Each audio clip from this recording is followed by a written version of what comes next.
Hola, ¿qué tal, gente? Sean todos bienvenidos a esta nueva sección. Aunque no sé si llamarla nueva sección porque solamente voy a subir ocasionalmente este tipo de contenido, en donde yo voy a abocarme a responder sus dudas. Recientemente subí un video, cuyo título no recuerdo bien, pero se enfocó en un tour con mi guarida, ¿cierto? Por el Rincón Maldito, y yo les pedí al final de ese video que publicaran alguna de sus preguntas, dudas que tuvieran con respecto a mi canal, con respecto a lo que hago en YouTube o con respecto a mi persona, lisa y llanamente. Así que decidí hacer este video con el objetivo de, por supuesto, entretener y que me vayan conociendo un poco más. Ya, así que, bueno, no voy a responder todas las preguntas porque llegaron varias. Hice una selección de las mejores preguntas. Así que si tu pregunta no salió en este video, no te preocupes, puedes ponerla de nuevo, ¿ya? En los comentarios de este mismo video puedes dejar tu pregunta para el siguiente video de preguntas y respuestas. Así que, amigos, sin más preámbulos, yo me voy a abrir una cervecita, como corresponde, y vamos a darle inicio a este nuevo video de preguntas y respuestas. ¡Salud!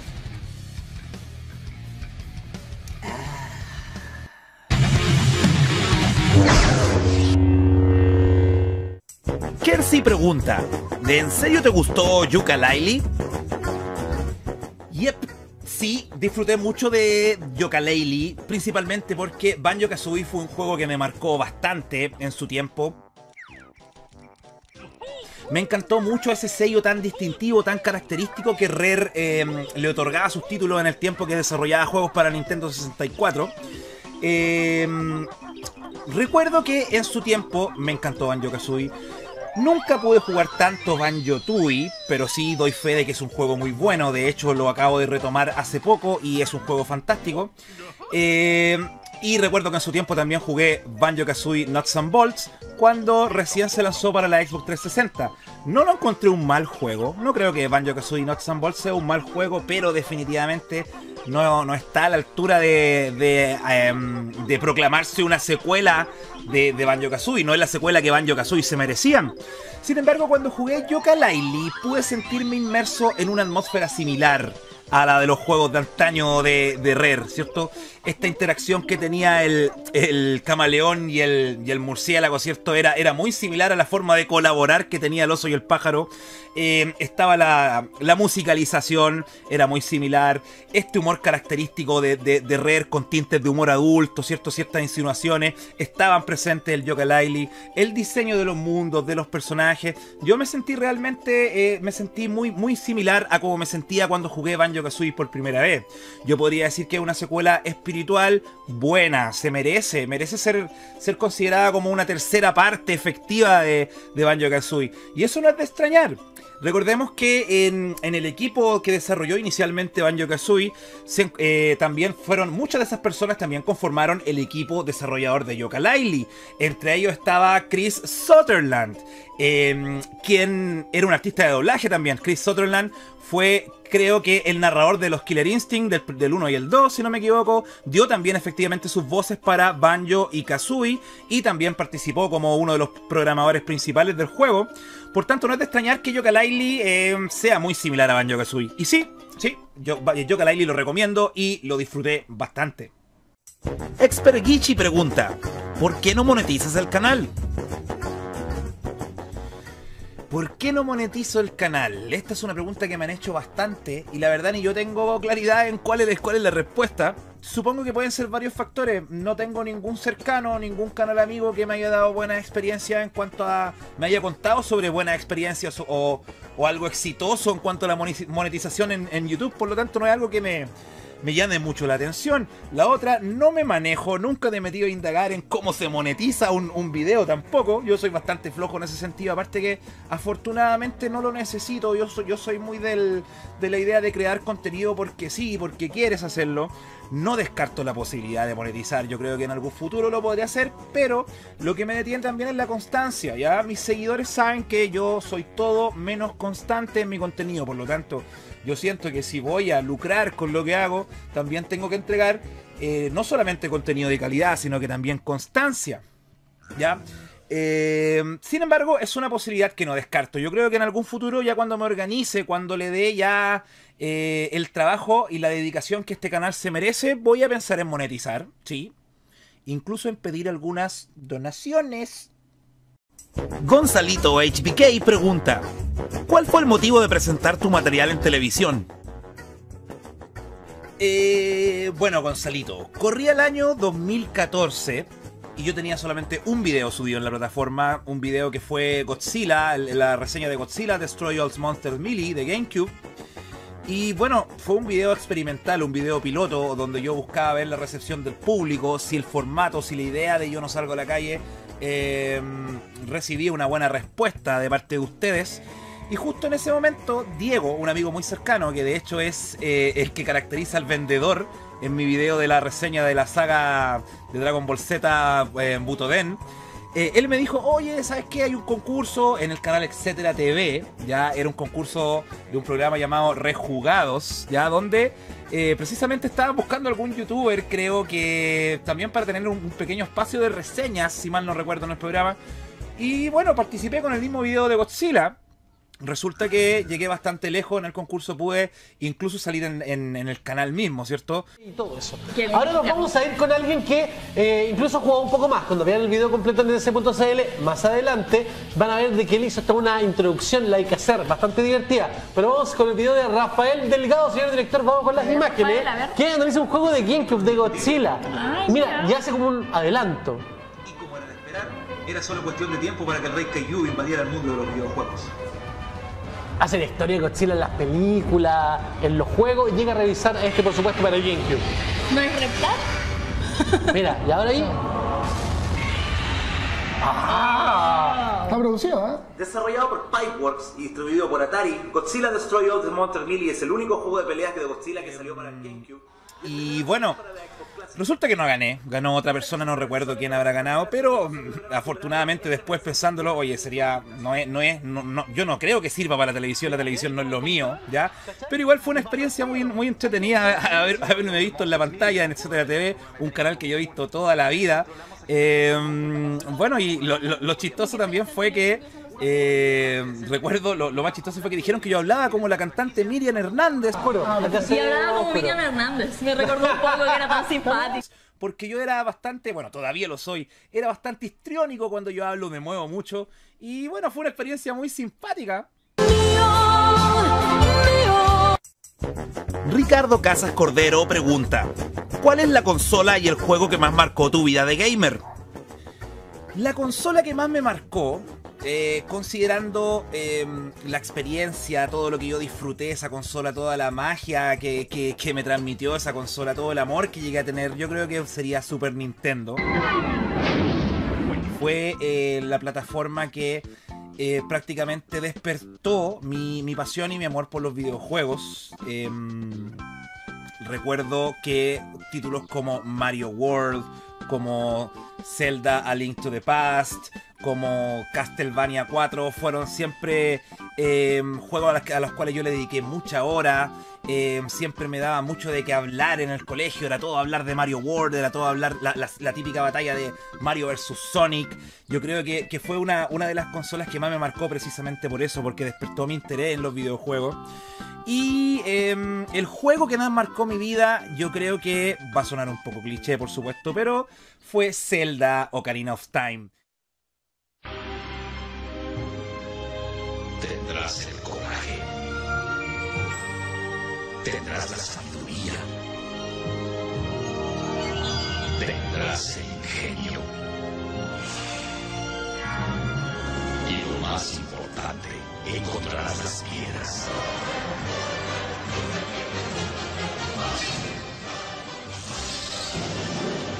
¿Estás listo para el reto? Principalmente porque, primero, fue la primera vez que yo ahorré dinero para algo. Ya recuerdo, no recuerdo muy bien la edad que tenía en aquel tiempo. Recuerdo que sí que iban en octavo básico, creo. Y fue la primera vez que ahorré, porque estaba tan entusiasmado, tan hypeado por este Zelda, que me puse a ahorrar dinero. No llegué ni a la mitad del valor. Recuerdo que mi papá me llevó a a una galería de videojuegos que todavía existe hoy en día, que está cerca del Metro Los Leones, ¿cierto? El Paseo Las Palmas creo que se llama. Y bueno, nos dimos cuenta que yo había juntado prácticamente la mitad del precio del juego. Mi papá tuvo que poner la otra mitad. Y bueno, fue cuando tuve el Zelda en mis manos de partida. Solo había visto comerciales, ya no tenía idea del gameplay, de la historia. Entonces fue todo descubrirlo desde cero. Ya fue una experiencia fantástica. Le dediqué mucho tiempo a ese juego, principalmente porque no tenía idea de inglés. Yo no hablaba inglés y ese juego estaba en inglés, entonces había que hacer su investigación para poder avanzar. Obligadamente uno tenía que instruirse un poco en cuanto al lenguaje para comprender la historia y para poder avanzar. Recuerdo que con mis amigos nos amanecíamos noches enteras de tarde de la mañana hasta alta hora de la noche tratando de avanzar el Zelda. Recuerdo que el primer día logramos llegar a ser Link adulto jugando, yo diría, unas cuantas 17, 18 horas seguidas. Recuerden que antiguamente, cuando el juego estaba en inglés y uno no sabía inglés, éramos todos niños en ese tiempo, era bastante difícil avanzar. Por lo tanto, cada vez que tú lograbas algún pequeño avance en el juego, era muy gratificante. Recuerdo que con mis amigos estuvimos un buen par de horas tratando de darnos cuenta de que para que Lord Yabu Yabu, ese rey pez, ¿cierto?, de los Zora, en cuyo interior había una de las piedras que andábamos buscando, nos costó mucho darnos cuenta que había que primero tener un frasco, guardar un pececito en el frasco y ponerlo en su boca, cerca de su boca, para que éste la abriera. Nos costó un montón darnos cuenta de eso, pero una vez que lo hicimos, llegábamos a saltábamos de la felicidad. Entonces, por eso, por todas esas lindas experiencias, yo creo que Ocarina del Tiempo es y será el juego de mi vida, el juego que más me marcó. Universo Alter Egos pregunta: si pudiera jugar un videojuego de nuevo como si fuera la primera vez, para sentir de nuevo esa sensación de sorprenderte con sus gráficos y su historia, ¿cuál sería y por qué? Qué bonita pregunta, qué bonita pregunta. Bueno, inicialmente te habría dicho que volvería a hablarte de Zelda Ocarina del Tiempo, pero pensándolo bien, tú dijiste algo muy clave: sorprenderte de nuevo con sus gráficos, ¿cierto? Con la sensación que te daban los gráficos. Yo podría decirte que ese juego sería Mario 64.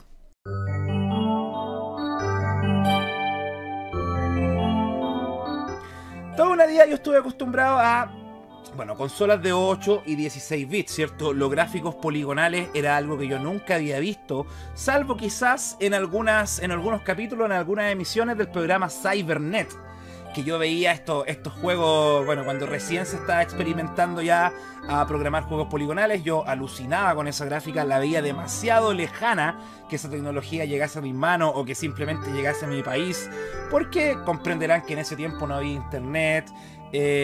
Como era bastante joven, tampoco era muy adepto a comprar revistas, no me mantenía muy informado. Entonces recuerdo que cuando llegó la consola Nintendo 64, llegó a irrumpir con este Mario 64, comencé a verlo en tiendas, en comerciales, había una fiebre en torno a ese juego, habían concursos, habían promociones, las tapitas de los yogures venían con Mario 64. Entra a la espectacular promoción Super Mario 64 de Yogurt Soprole. Con una tapita más 200 pesos, consigue tu álbum y complétalo con los temas que aparecen en las tapas. Los primeros 5.000 álbumes llenos recibirán automáticamente un Super Reloj Game Boy de regalo. Además, todos los álbumes llenos participarán en el sorteo para ganar espectaculares módulos interactivos Nintendo 64. Y además, fantásticos Nintendo 64. Super Nintendo y entretenidos Game Boy. Consigue tu álbum y juégatela con Super Mario 64 y Yogurt Soprole. ¡Grosso! ¡Game over! Cuando lo vi por primera vez en una vitrina, en una tienda, aluciné con esos gráficos 2D, aluciné con esos gráficos en tercera dimensión, poligonales. No me explicaba cómo era posible desarrollar un juego de tal magnitud. Y resulta que nadie tenía Nintendo 64 en el barrio, salvo un local donde arrendaban películas. Y en ese local te cobraban un pequeño monto de dinero por jugar 10 minutos. Yo recuerdo que la primera vez que pude probar por 10 minutos el Mario 64, perdí 7 u 8 minutos afuera del castillo. Simplemente experimentando el control, esa sensación de libertad, trepando los árboles, saltando, nadando. Me parecía algo fantástico, algo fuera de este mundo. Si yo tuviera la oportunidad de revivir de nuevo esa sensación, ese sentimiento que me despertó en ese tiempo, definitivamente sería con Mario 64. Raven Cuervo pregunta: ¿cuál es tu franquicia favorita de juegos? ¿Cuál es tu género musical favorito? ¿Cuáles son tus películas favoritas? Sin contar Star Wars. Mis franquicias de juegos favoritas. Bueno, comprenderán que yo tengo muchas franquicias que me mueven en este mundo. Yo creo que el criterio correcto para contestar esa pregunta es qué franquicia yo puedo decir que he disfrutado en su mayoría de todos sus juegos, he disfrutado de toda el lore que envuelve dicha franquicia. Yo te podría hablar principalmente de dos, con propiedad. Te puedo hablar de dos. Primero, Mortal Kombat. Mortal Kombat, todo el mito que hay alrededor de este juego, toda la historia. Yo soy un apasionado de Mortal Kombat. Bueno, tengo que confesar que quizás no soy el mejor jugador ya de Mortal Kombat, pero sí le sigo fiel a la franquicia desde que salió el primero, por ahí por el 91, 92 creo. He disfrutado todos sus juegos, y digo todos. Yo soy una de las pocas personas que ha disfrutado Deadly Alliance y Deception. Quizá Armageddon no tanto, pero en la generación de PlayStation 2 yo puedo decir que jugué bastante. Jugué mucho Deadly Alliance, jugué mucho Deception, perdón, Parallax. Y te podría decir que también siempre he sido un enamorado de todo el lore, de toda la mitología que está alrededor de esta franquicia. Se puede evidenciar, por supuesto, también en muchos de los contenidos aquí que hay en mi canal, ¿cierto? Uno de los videos más vistos es el que hice con mi compadre Sazerboy, el de las 10 cagadas de Mortal Kombat. Bueno, la otra franquicia que yo te podría decir que me encantan todos sus juegos es Metal Gear. Ya, esa es una franquicia que siempre ha provocado que yo me saque el sombrero y la aplauda. Desde el primer momento que yo la jugué en un demo, en un disco demo de PlayStation 1, estaba el demo de Metal Gear Solid. Era un demo bastante largo, era del inicio del juego hasta que rescatas a el presidente de DARPA Chief. Y yo estaba maravillado con esta nueva tendencia que se estaba instalando en los videojuegos, donde ya el videojuego ya pasaba a tener tintes de una novela. Ya la narrativa de un juego se empezó a hacer, a mi parecer, tremendamente potente e importante debido a juegos como Metal Gear. Yo puedo decir que he disfrutado la gran cantidad de juegos de Metal Gear. Me faltan algunos por jugar, quizá específicamente esos juegos de cartas que aparecieron en PSP, creo que Metal Gear Acid se llamaba. Pero bueno, considerando toda la profundidad, la complejidad de los personajes, de la historia, los plot twists que tiene la trama, esa inmensa cantidad de información que tú tienes que procesar para poder entender la trama de forma global, cosa que te motiva a estudiar, a indagar dentro del lore de esta franquicia, me parece siempre fantástico, siempre me ha cautivado. Entonces yo podría decirte con facilidad que dos de las franquicias de mi vida son Mortal Kombat y Metal Gear. Mi género musical favorito.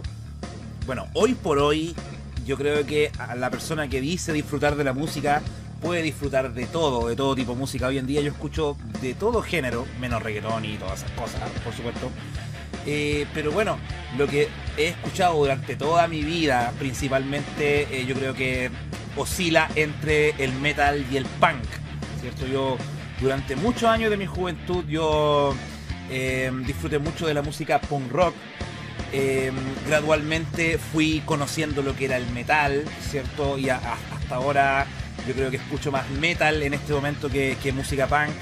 Y bueno, mis bandas favoritas de toda la vida podríamos catalogarlas como bandas no tan conocidas quizás. Podría ser La Polla Records, podría ser The Casualties, podría ser The Clutch, Crisium, una banda death metal brasileña brutal. Pero también con toda seguridad, yo con toda también objetividad, podría decirte que para mí la mejor banda del mundo es Metallica, ¿vale?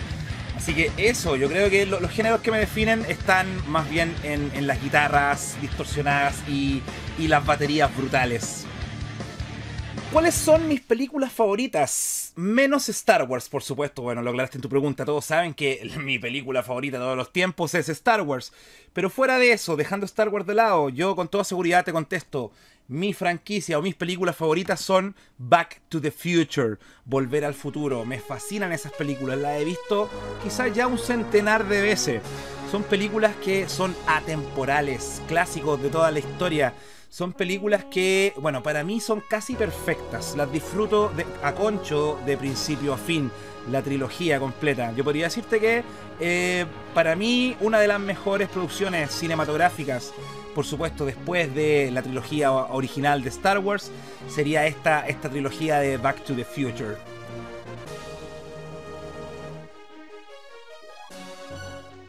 Diego Vera pregunta: ¿qué opinan tus amigos cercanos o familia de lo que haces en YouTube?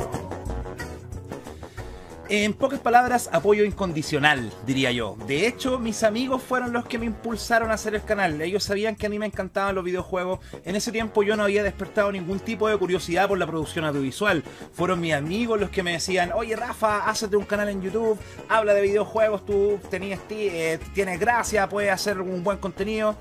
Y bueno, también siempre motivados porque yo con mis amigos siempre disfrutamos mucho de programas antiguos acá en la televisión chilena que se abocaban a este tipo de temas, principalmente los programas que eran dirigidos por el gran Pera y Salfate, que tenían un programa llamado Maldita Sea, donde mostraban anime, videojuegos, mostraban películas gore. Era tremendo, nos juntábamos con mis amigos nos juntábamos la noche para ver ese programa porque nos volaba la mente. En ese tiempo no había internet y la única manera de acceder a este contenido underground era a través de este tipo de programas.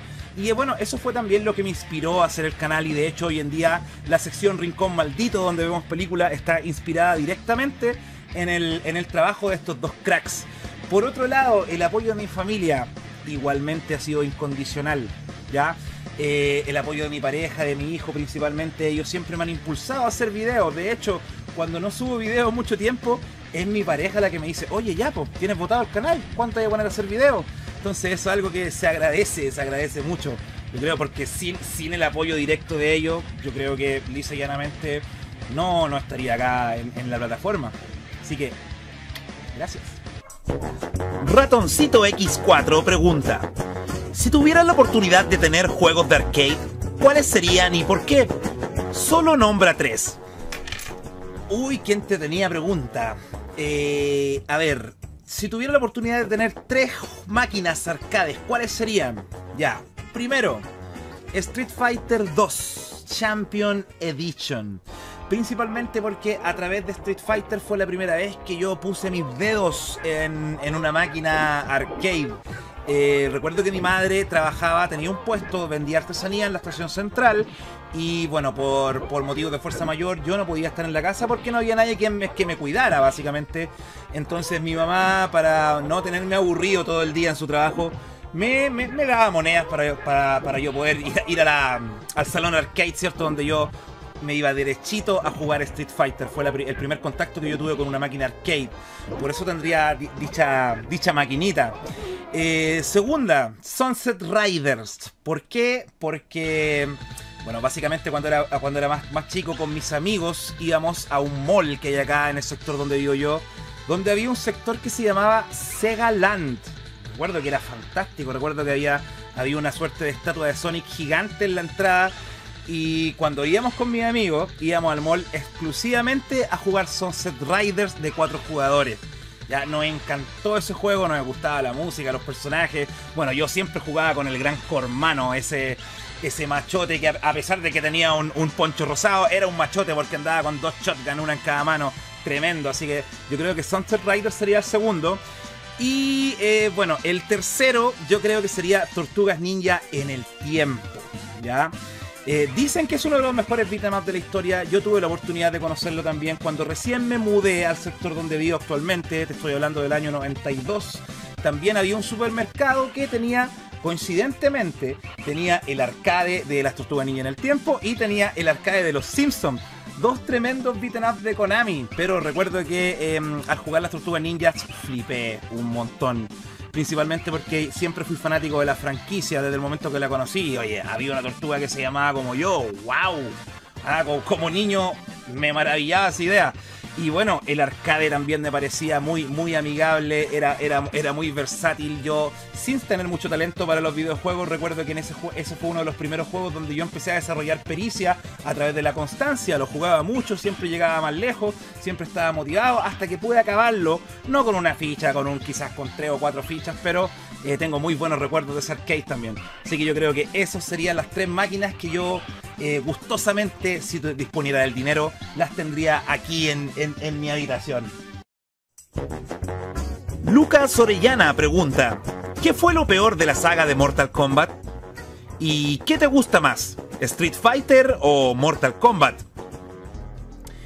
Lo peor de la saga de Mortal Kombat.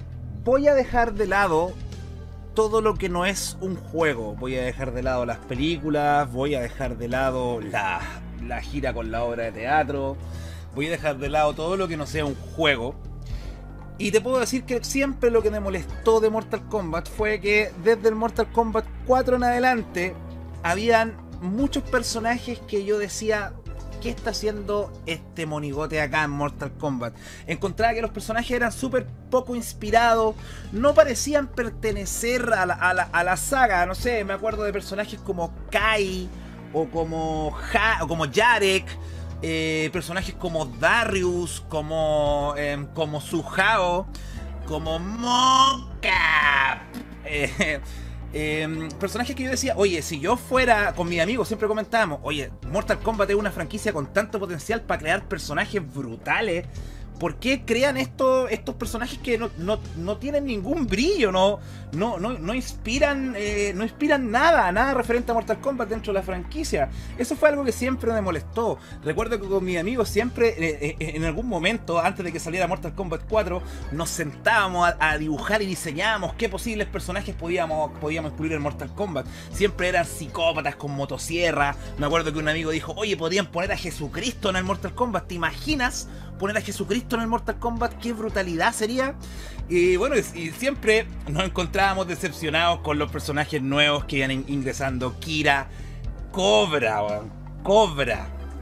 Pero bueno, eso es lo que más me ha molestado de Mortal Kombat. Y creo que algo que lograron redimir en cierta parte. A mí me gustó mucho la nueva incorporación al roster que tuvo Mortal Kombat X. Personajes como Ferrator, como Erron Black. Han sido personajes que finalmente yo he podido decir: sí, pertenecen al universo Mortal Kombat y son realmente un aporte. Pero eso yo podría decir que lo que más me ha molestado siempre ha sido los personajes poco inspirados, que dan la impresión de haber sido hechos a la rápida. ¿Qué me gusta más, Street Fighter o Mortal Kombat? Es una decisión muy difícil para mí. Yo te podría decir que ambos tienen sus pros y contras, ¿ya? Yo considero que en muchos tintes, en muchas dimensiones, Street Fighter quizá es un juego de pelea mejor, en el sentido de la competitividad, en el sentido de la jugabilidad. Quizás puede ser ligeramente mejor que Mortal Kombat, pero como ya lo conté anteriormente, todo el lore, toda la mística, todo lo que incluye el universo Mortal Kombat es algo que siempre me ha cautivado mucho más que Street Fighter. Yo te podría decir que con mucha, pero con una mínima diferencia, Mortal Kombat para mí es mejor. Sí. Mateo Sack pregunta: ¿juego de Lego favorito? No he jugado muchos juegos de Lego. Hasta hace poco yo siempre pensé que los Lego eran para jugar, tenerlos aquí, construir cosas, no eran para un videojuego. Pero bueno, después jugué, a través de mi fanatismo de Star Wars, llegué a probar los Lego Star Wars. Los encontré muy buen juego. Ya, de hecho, yo te habría respondido si me hubieses preguntado esto hace un par de meses atrás, te habría respondido que el Lego Star Wars The Complete Saga es el mejor juego de Lego, pero tuve la oportunidad hace poco de jugar Lego Worlds. ¿Ya? El Lego Worlds es un juego fantástico. A mí me encantan los juegos tipo sandbox y también me encantan los juegos donde tú puedes crear cosas. Este juego mezcla estos dos elementos. Y bueno, estuve horas pegado con Lego Worlds. Yo te podría decir que yo considero que Lego Worlds es el mejor juego de Lego, ¿sí? Barto Vázquez pregunta: si el mundo se acabara y te dieran la oportunidad de salvar solo un juego, ¿cuál sería? Ay, Barto. A ver, si por una extraña razón todos los juegos del mundo desaparecieran y yo tuviera que elegir uno para jugar toda la vida, yo creo, compadre Barto, que sería el StarCraft 2. ¿Por qué? Porque, bueno, yo hubo un tiempo que yo era muy fanático de StarCraft 2. Del 1 también lo jugué bastante, pero en el 2 específicamente me metí en el juego online. Estuve más de un año, y creo que lo he comentado en algunos videos, estuve más de un año jugando todos los días, muchas horas en el día. Llegué a alcanzar altos lugares en los rankings sudamericanos jugando StarCraft 2. Creo que es un juego con un potencial inmenso de estrategia, con infinitas posibilidades y tremendamente divertido. Es un deporte prácticamente, es un tipo de deporte electrónico. Entonces yo no salvaría un juego que sea lineal, que sea un juego que va recorriendo una historia y la terminas, no, porque si lo voy a jugar toda la vida, tiene que ser algo donde uno pueda desarrollarse, donde uno tenga oportunidades de aprendizaje, donde uno pueda desarrollar estrategia y también que sea altamente competitivo. Por eso yo creo que me quedaría con el StarCraft 2. Sin pensarlo, amigo Barto. The Bandicoot 125 pregunta: ¿juego más infame que tú ames? Juegos infames. Bueno, hay varios juegos que la gente detesta, que yo no detesto del todo. De hecho, es muy simpático para mí ponerme a jugar juegos como Shaq Fu, juegos como War Gods, que son juegos que nadie los quiere, pero yo tengo ciertos recuerdos hacia esos juegos y los disfruto todavía. Tengo un recuerdo muy particular con el juego Shaq Fu, que es un juego universalmente detestado. Yo recuerdo que acompañé a uno de mis mejores amigos que le habían dado dinero para comprarse un nuevo juego de Sega. Vimos este Shaq Fu en la vitrina de la tienda. No había internet, no había revistas. O sea, había revistas en ese tiempo, pero ninguna hablaba de Shaq Fu. Yo le dije a mi amigo: oye, mira, es Shaquille O'Neal. Es un juego de pelea y viene con el CD de soundtrack, así como el Killer Cuts. No hay manera de equivocarse. Compra este juego. Lo compramos, lo jugamos. Y ¿sabéis qué? No lo detestamos tanto. De hecho, yo creo que estaba ese sentimiento de: oye, yo obligué a mi amigo a comprarlo, no puedo decir que es malo. Y mi amigo, chuta, gasté un montón de plata en este juego, tampoco puedo odiarlo. Así que obligadamente lo disfrutábamos. También te mencioné War Gods, que es un juego que sirvió como prácticamente una prueba, un testeo de lo que iba a ser Mortal Kombat 4. Tampoco, no mucha gente lo quiere, pero yo sí le tengo bastante cariño. Otro caso similar es de los Mortal Kombat de PlayStation 2, juegos que han ocasionado opiniones polarizadas. Ya hay mucha gente que los detesta, otra gente los quiere. En mi caso yo quiero mucho la versión de Mortal Kombat de PlayStation 2, pero si tú me dices amar un juego infame, yo creo que el juego más infame que yo puedo amar, así con toda seguridad, es el Star Wars Rebel Assault 2 de PlayStation 1, un juego que fue en su tiempo fuertemente criticado, debido a que más que un juego era prácticamente una película interactiva. Había muy poco de gameplay en ese juego, pero por todos los recuerdos, por todas esas noches que nos amanecíamos jugando, cuando alucinábamos en ese tiempo que una consola pudiera tener full motion video, como lo fue el PlayStation 1, flipábamos entonces cuando veíamos estos videos de Star Wars, más encima nuestra franquicia favorita. Entonces yo creo que Rebel Assault 2 sería el juego infame que yo más amo. De hecho, por eso le hice una reseña con tanta dedicación aquí en el canal. Zero Cool pregunta: Rafa, ¿cuál fue la razón que motivó a construir este canal? Lo que me llevó a construir este canal, bueno, principalmente mi pasión por los videojuegos, ¿ya? Pero la semilla, lo que me motivó a estar en YouTube fue cuando descubrí el contenido del gran James Rolfe, el Angry Video Game Nerd. Aluciné con lo que estaba haciendo, aluciné con estas reseñas, que no eran solo reseñas, era comedia, era entregar un valor agregado, una historia detrás de esta review, con toques de humor, con ese sello tan característico del nerd. Y bueno, eso también despertó mi interés por la creación audiovisual. Yo quería hacer algo similar, lisa y llanamente. Yo quería experimentar con edición de video, me gustaba armar, descubrí que me fascinaba escribir guiones, dar mi opinión crítica con respecto a algún tema.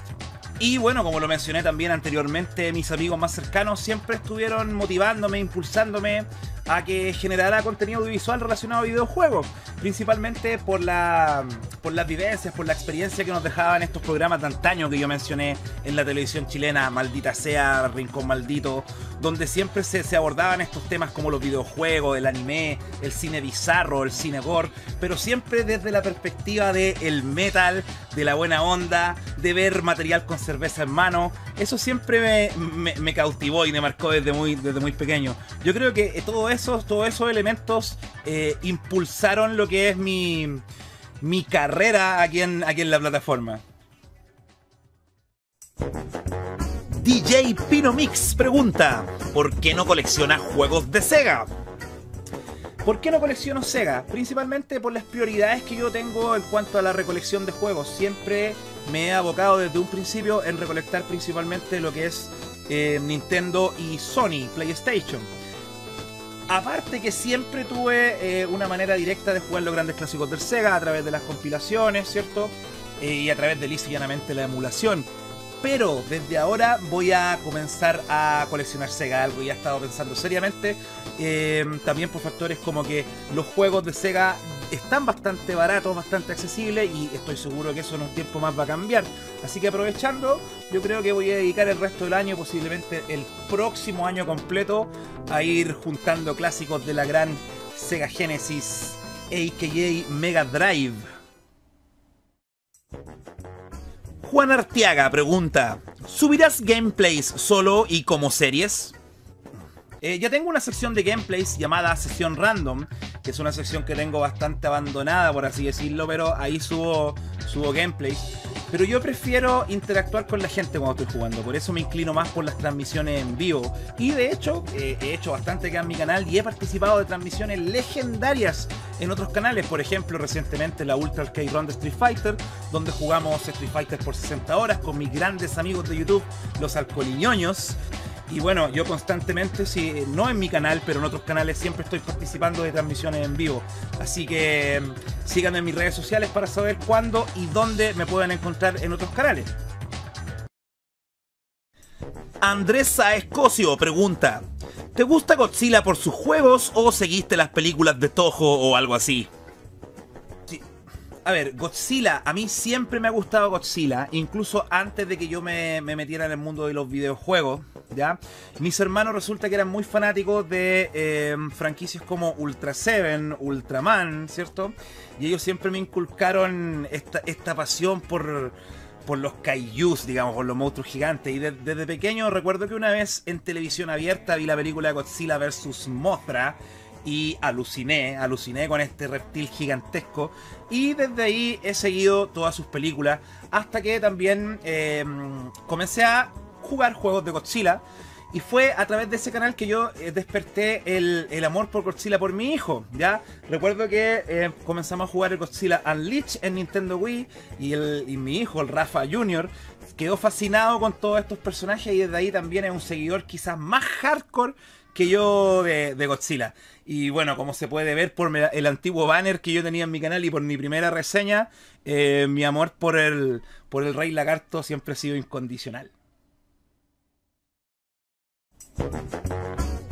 Leo Acevedo pregunta: ¿qué opinas sobre cómo está el mundo gamer en estos días? Antes comprabas un juego y eran completos, ahora todo está por fragmento. Y lo peor, venden el mismo juego pero remasterizado o realmente completo. ¿Ya se acabaron los días donde uno se juntaba con los amigos a jugar? ¿Se perdió el romanticismo? Qué buena pregunta y qué compleja pregunta también. Mira, sin ánimo de caer en lo que se conoce como un nostalfag. Porque yo no detesto la actual escena de videojuegos, ¿cierto? Entiendo que como la música, como el cine, la escena videojuegil va evolucionando y se va amoldando acorde al contexto. Estoy muy de acuerdo contigo en lo que planteaste en tu pregunta de que se ha perdido el romanticismo, ya no existe ya esas juntas con los amigos donde todos control en mano se ponían a jugar Mario Kart o hacían sus partidas de Smash Bros. Quizá ahora eso se ve más, pero a través de la modalidad online. Es algo que evidentemente se ha perdido, ¿cierto?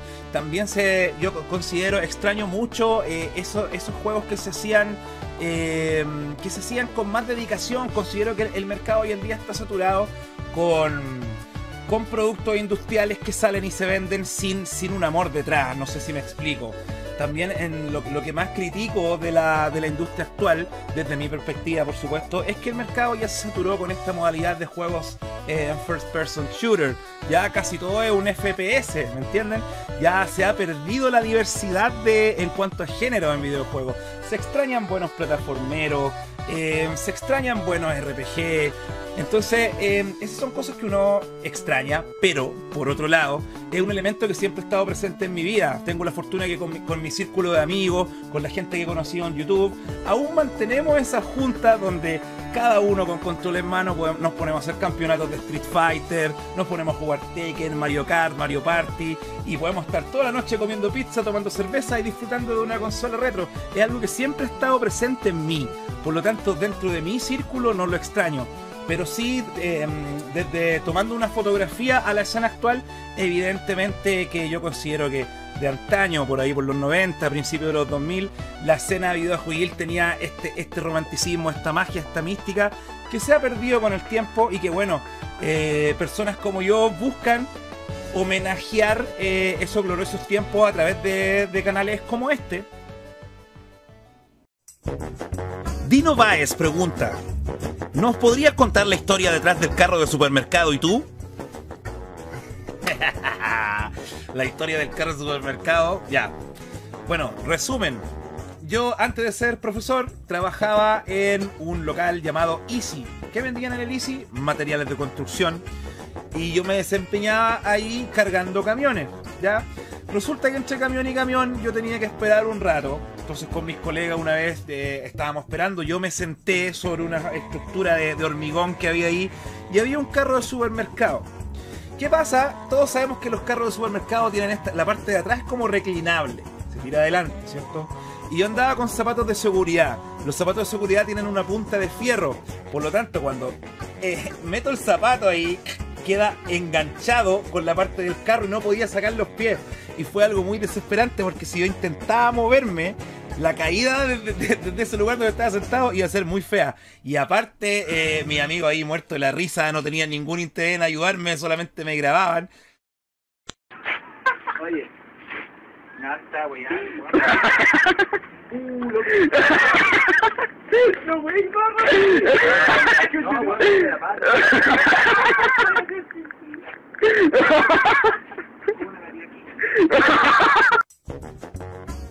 Perro Delphi Bayo pregunta: ¿cuál es el primer videojuego que jugaste? ¿O el primero que aparezca en tus recuerdos? El primer videojuego que jugué... en mis recuerdos no puedo indagar mucho más atrás en cuanto a videojuegos que Elevator Action. Ese fue, según mi frágil memoria, el primer contacto que yo tuve con un videojuego. Y fue bastante peculiar porque en ese momento mis hermanos tenían un Atari, pero era este Atari que usaba cassettes como juego, ¿ya? Como formato, digamos, de juego. Y era muy interesante porque compraron Elevator Action no como un cassette, sino como un libro de códigos. Era un montón de códigos donde tú los ingresabas en aquella consola a través de un teclado, por supuesto, que venía con ese Atari. Y bueno, mi papá con mi hermano estuvieron toda la tarde ingresando códigos. Ya, mi hermano dictaba, mi papá digitaba. Te estoy hablando de horas y horas ingresando códigos de juego. Después esos códigos se grababan en el cassette.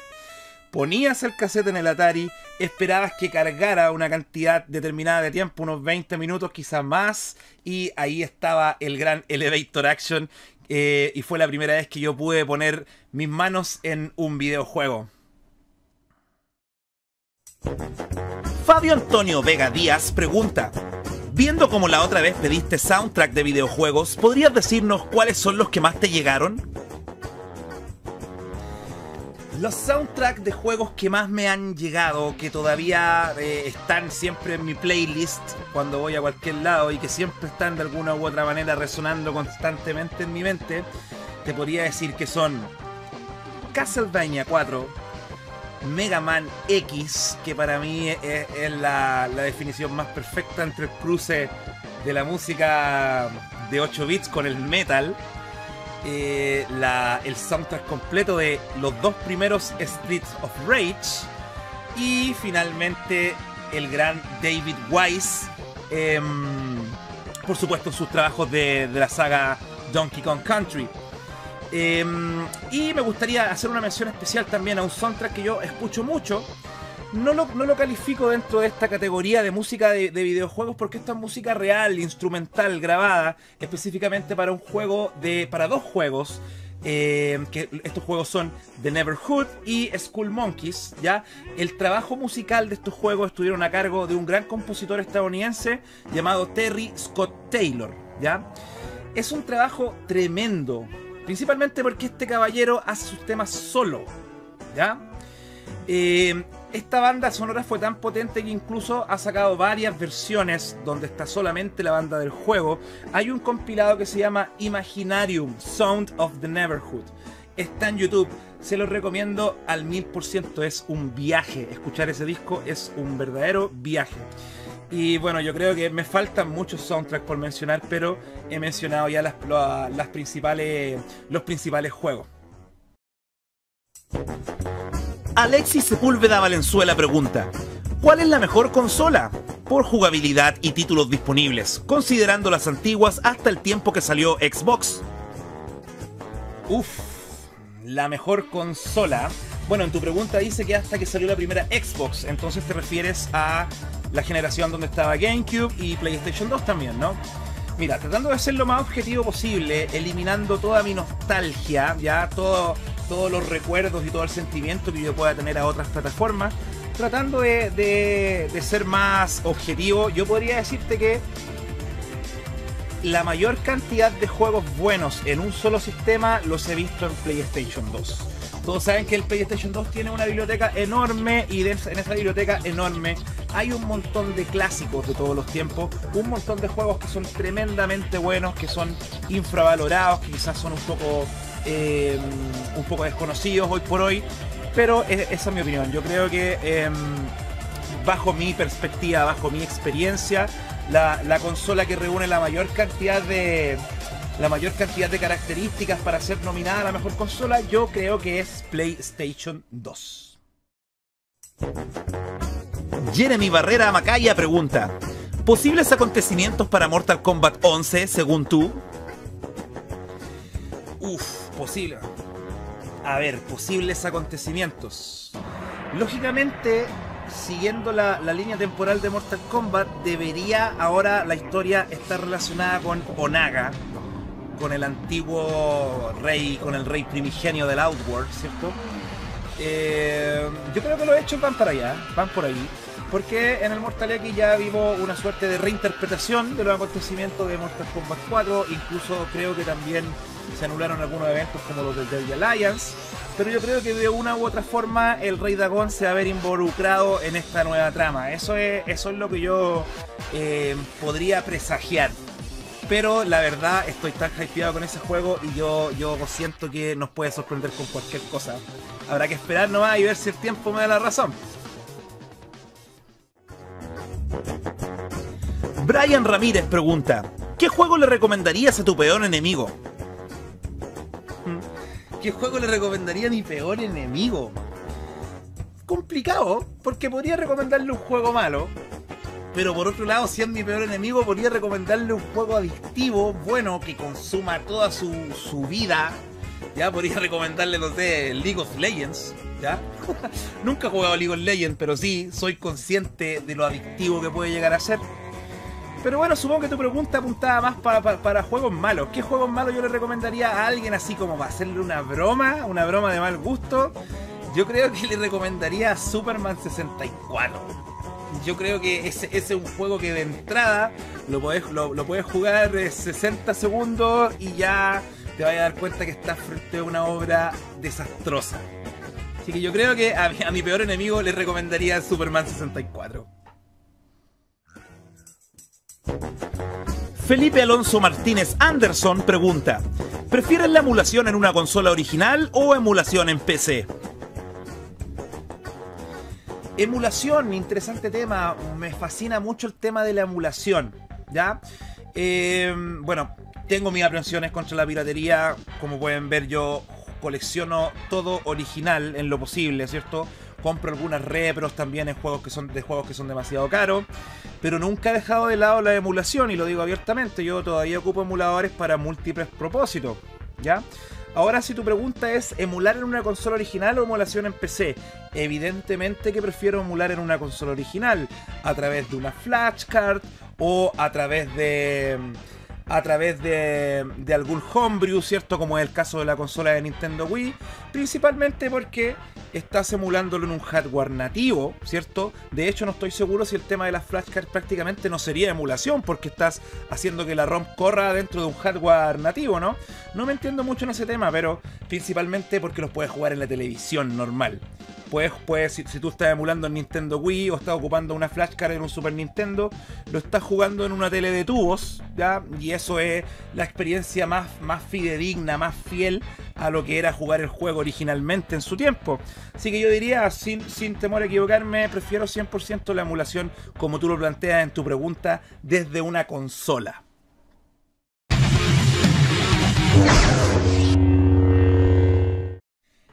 Hermanas y hermanos míos, me he divertido un montón respondiendo a sus preguntas. Es primera vez que hago esto y me parece algo interesante. Ahora vamos a ver cómo reaccionan ustedes, qué tal le va este video. Está de más decir que si tu pregunta no salió, no fue porque fuera mala, simplemente porque había muchas preguntas y tuve que seleccionar las más relevantes, ¿cierto? Había muchas preguntas que se repetían.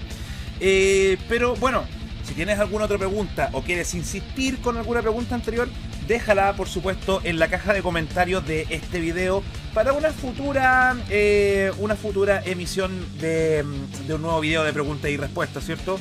Pero no creo que sea pronto, ya. Esto lo hago más que nada para mantener vivo el canal, para que ustedes me conozcan un poco más. Espero que el video haya sido de su agrado.